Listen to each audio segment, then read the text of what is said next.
Hello everyone, मैं मीनाक्षी बजाज एक बार फिर आप सबका वेलकम करती हूं अपने चैनल पर। मेरे चैनल पर आपको मिलते हैं कई सारे सब्जेक्ट्स के कंप्लीट वीडियो लेक्चर्स। और जैसे कि आपको मालूम है कि आजकल हम डिस्कस कर रहे हैं the Sale of Goods Act 1930। आप पहुंचे हैं पार्ट 11 पर। पिछले 10 पार्ट्स का लिंक डिस्क्रिप्शन बॉक्स में प्रोवाइडेड है। तो आज के वीडियो लेक्चर में हम जानने वाले हैं कि सेक्शन 26 क्या कहता है। उसके साथ ही हम जानेंगे कि इस सेक्शन के साथ एक्सेप्शंस कौन कौन सी लिखी गई हैं इस एक्ट के अंदर। तो आइए स्टार्ट करते हैं आज के वीडियो लेक्चर को। सबसे पहले हम ये जान लेते हैं कि सेक्शन 26 में क्या बोला गया है। सेक्शन 26 डील करता है रिस्क के साथ कि रिस्क कब ट्रांसफर होगा। तो यहाँ पर गौर कीजिए, इसके अंदर ये बोला गया है कि जो रिस्क है वह उसके साथ पास होता है प्रॉपर्टी के साथ। इसका मतलब ये है कि जो लायबिलिटी फॉर रिस्क है वह समवर्ती है प्रॉपर्टी के साथ, अनलेस यहाँ पर अगर एग्री किया गया है कि जो गुड्स हैं वह रहेंगी सेलर की रिस्क जब तक प्रॉपर्टी पास नहीं होती। यही इस एक्ट के अंदर बोला गया है। पर इसके अंदर ये बोला गया कि जैसे ही जो प्रॉपर्टी है वह बायर को ट्रांसफर कर दी गई, प्रॉपर्टी के ट्रांसफर होते ही जो रिस्क है वह भी बायर का ही हो गया। इसके अंदर एक बहुत जरूरी बात ये बोली गई है कि यहाँ पर डिलीवरी को कोई इंपॉर्टेंस नहीं दी गई है। लाइन को अगर हम गौर करते हैं तो लिखा गया है whether delivery has been made और नॉट। चीजें चाहे सेलर के पास ही पड़ी हो, अगर प्रॉपर्टी पास हो गई है तो बायर के पास उसका रिस्क ऑफ लॉस जा चुका है। इसका मतलब डिलीवरी को इंपॉर्टेंस हमने नहीं देनी है। इसके साथ ही हमें यह समझ आ जाता है कि जो जनरल रूल है वह कहता है रिस्क फॉलोज प्रॉपर्टी। जैसे ही गुड्स जो हैं वो पास हुई, उसकी ओनरशिप पास हुई, उसके साथ ही उसका जो रिस्क है वह भी ट्रांसफर हो गया। Owner of goods is equal to liable for any risk और लॉस। यहाँ पर हम एक एग्जाम्पल की मदद से इस पॉइंट पे थोड़ी सी क्लैरिटी और ले सकते हैं। मान लेते हैं कि ए ने 500 चेयर्स खरीदी हैं बी से, पूरा प्राइस दे दिया और इसके साथ ही 500 में से 200 चेयर्स की डिलीवरी जो है वह लेकर चला गया। कुछ समय बाद बी की फैक्ट्री में फायर अकर कर गई, जिस वजह से जो बची हुई 300 चेयर्स थी वह डिस्ट्रॉय हो गई। ए ने बी को स्यू कर दिया। उसने बोला कि जो गुड्स थी वो आपके पास पड़ी थी, उसकी डिलीवरी अभी मुझे नहीं मिली थी, तो ये 300 चेयर्स का जो नुकसान है वह आप भरेंगे। लेकिन जब केस की सुनवाई हुई तो उसमें यह बताया गया कि बी लायबल नहीं होगा। कारण क्या है? कारण है कि प्रॉपर्टी इन गुड्स जो है वह ए को पास हो चुकी है। तो यहां से आपको समझ आता है कि इसका कोई भी महत्व नहीं है कि गुड्स डिलीवर हुई, पार्टली डिलीवर हुई या बिल्कुल ही डिलीवर नहीं हुई। अब हम चलते हैं टॉपिक में थोड़ा सा आगे और अब हम जानेंगे कि इस रूल के तहत कौन कौन सी एक्सेप्शंस दी गई है लॉ के अंडर। सबसे पहली एक्सेप्शन जिसमें बोला गया है वेयर द पार्टीज, यहाँ पर जो वर्ड सबसे ज्यादा इंपॉर्टेंट है और आपने समझना है वह वर्ड है एक्सप्रेसली। एक्सप्रेसली का मतलब होता है साफ साफ शब्दों में लिखी गई कुछ बात। जहां पर पार्टीज ने ही आपस में एक्सप्रेसली म्यूचुअल कंसेंट मतलब आपसी सहमति के साथ एग्री कर ली हैं कुछ बातें। सबसे पहली बात, जहां पर यह बोला गया कि चाहे प्रॉपर्टी ट्रांसफर हो चुकी है बायर को, फिर भी जो रिस्क ऑफ लॉस है वह सेलर का ही होगा। या प्रॉपर्टी जो है अभी ट्रांसफर नहीं हुई बायर को, फिर भी जो बायर है वह ही लायबल होगा किसी भी प्रकार के लॉस के लिए। जर्नली ये देखा गया है कि जब चीजें काफी दूर से डिस्टेंट प्लेसेस से आती हैं तो आपसी सहमति से बायर और सेलर कुछ बातों को आपस में एग्री कर लेते हैं। जैसे कि हम एक एग्जाम्पल ले सकते हैं। मान लीजिए कि एक पर्सन है डैनी, उन्होंने ऑस्ट्रेलिया से एक कॉन्ट्रैक्ट किया है कि वह 10 एंटीक आर्ट पीसेस इंडिया में भेजेंगे मिस्टर रामचरण को। लेकिन इसी कॉन्ट्रैक्ट के अंदर ये लिख दिया गया है कि चाहे प्रॉपर्टी रामचरण को पास होगी पेमेंट में, पर जो रिस्क ऑफ लॉस होगा ट्रांजिट का वह बायर की ही लायबिलिटी होगी। अब अगर रास्ते में शिप को कुछ हो जाता है और ये जो एंटीक आर्ट पीसेस हैं ये खराब हो जाते हैं। इस केसेस में डैनी की लायबिलिटी नहीं होगी लॉस की, लायबिलिटी किसकी होगी? रामचरण की। कारण क्या है? क्योंकि जो पार्टीज हैं उन्होंने एक्सप्रेसली आपस में ही सहमति कुछ बातों की कर ली है। दूसरी एक्सेप्शन जिसमें बोला गया है risk of loss of the defaulting party. यहां पर मेन शब्द हमारा क्या आ जाता है? वो आ जाता है डिफॉल्टिंग पार्टी। डिफॉल्टिंग का मतलब होता है दोषी। इस सेक्शन के अंदर ये बोला गया है कि जहां पर डिलीवरी ऑफ गुड्स जो है वह डिले हो गई है और इसके जो वजह है वह किसी भी पार्टी की गलती हो सकती है, चाहे सेलर की वजह से लेट हुआ या बायर की वजह से लेट हुआ। तो जिस भी पार्टी के कारण ये डिले हुआ और कुछ लॉस हो गया तो उसी दोषी पार्टी को रिस्क ऑफ लॉस बियर करना पड़ेगा। यहाँ पर यह मान्य नहीं होगा कि वह दोषी पार्टी ओनर ऑफ गुड्स है या नहीं। तीसरी एक्सेप्शन जिसका नाम है liability of the possessor of the goods as bailee. Possessor का मतलब होता है जिसके पास वह चीजें पड़ी हैं। तो सेक्शन 26 की ये एक्सेप्शन ये कहती है कि चाहे सेलर हो या बायर हो, जहां पर वह ओनर ऑफ गुड्स अभी नहीं बना है परंतु जो चीजें हैं वह उसकी पोजेशन में है, तो हमारी लॉ ये कहती है कि अगर कुछ चीजें आपकी पोजेशन में हैं तो आपने उसकी रीजनेबल केयर करनी है। जितनी जरूरत है उतनी देखभाल अपने गोडाउन में करना आपकी जिम्मेवारी है। तो ये जो रिस्पॉन्सिबिलिटी है ये section 151 of the Indian contract act के अंदर बता दी गई है। तो जहां पर चीजें आपके पास पड़ी हैं तो आप बन जाते हैं बेली, तो आपको उसका ध्यान रखना पड़ेगा। और अगर ये साबित हो जाता है कि सेलर जो है उसने चीजों की ड्यू केयर नहीं करी जैसे कि एक बेली को करनी चाहिए और उसकी इस गलती के कारण किसी प्रकार का लॉस जो है वह हो गया, तो यहाँ पर चाहे सेलर जो है वह ओनर नहीं रहा परंतु जो रिस्क ऑफ लॉस है वह उसको बियर करना ही पड़ेगा। अब हम टॉपिक को और आगे बढ़ाते हैं और जानते हैं कि क्या होगा जब सेल बाय अ पर्सन होगी जो कि चीजों का ओनर यानी कि मालिक नहीं है।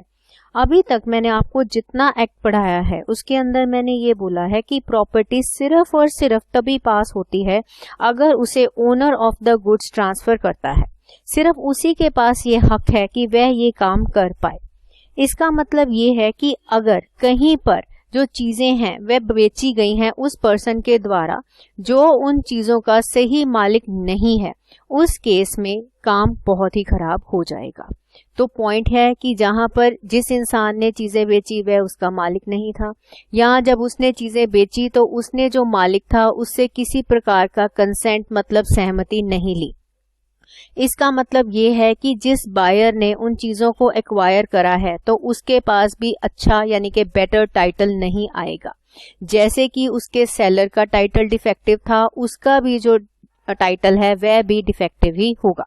इसका मतलब ये है कि जनरल रूल ये कहता है कि चीजें सिर्फ ट्रू ओनर ही बेच सकता है, सिर्फ तभी जो बायर है वह एक टाइटल अच्छा और साफ सुथरा प्राप्त कर सकता है।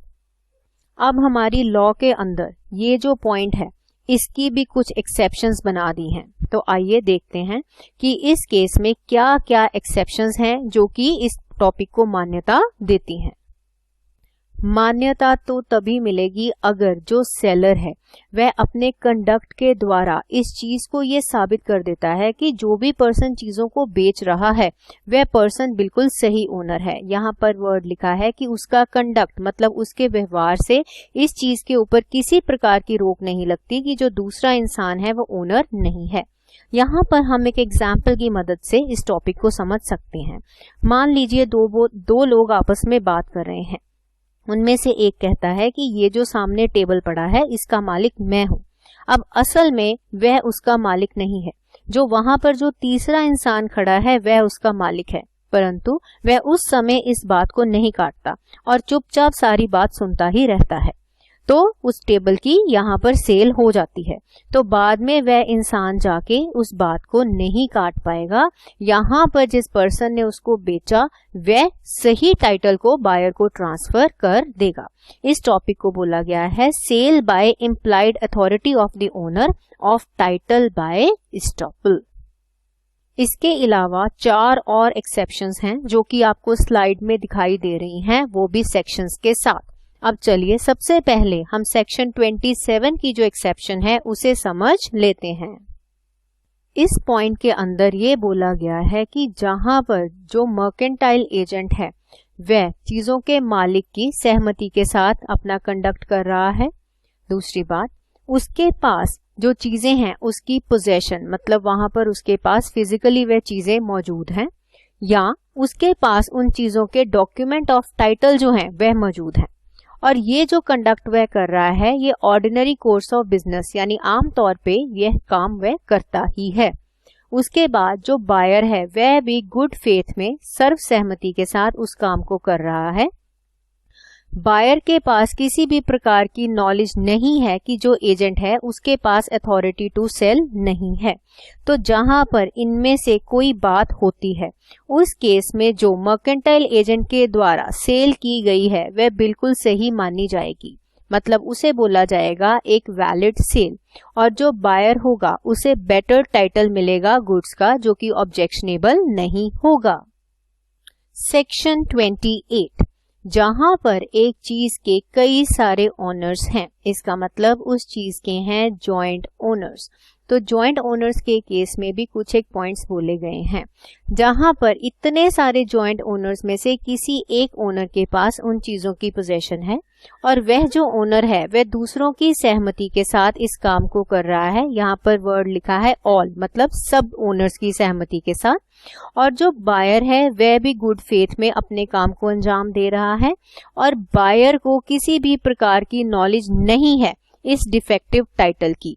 उस केस में जो बायर होगा उसे एक बेटर टाइटल मिलेगा, मतलब ये सेल एक वैलिड सेल कहलाएगी। अगली एक्सेप्शन कहती है कि जहां पर सेल हो रही है और जो पर्सन उस सेल को अंजाम दे रहा है वह एक वॉइडेबल कॉन्ट्रैक्ट के अंदर उसके पास चीजों की पोजीशन पड़ी है। अब वॉइडेबल का मतलब होता है एक ऐसा कॉन्ट्रैक्ट जहां पर एक पार्टी के पास ये बात होती है कि वह चाहे तो उस कॉन्ट्रैक्ट के ऊपर ऑब्जेक्शन करे, परंतु अगर उसने ऑब्जेक्शन नहीं की उस केस में वह कॉन्ट्रैक्ट वैलिड ही माना जाएगा। तो जहां पर जो सेलर है गुड्स उसकी पोजेशन में है, मतलब उसके पास हैं वह गुड्स, और जो गुड्स उसके पास पड़ी हैं वह एक वॉइडेबल कॉन्ट्रैक्ट के तहत पड़ी हैं।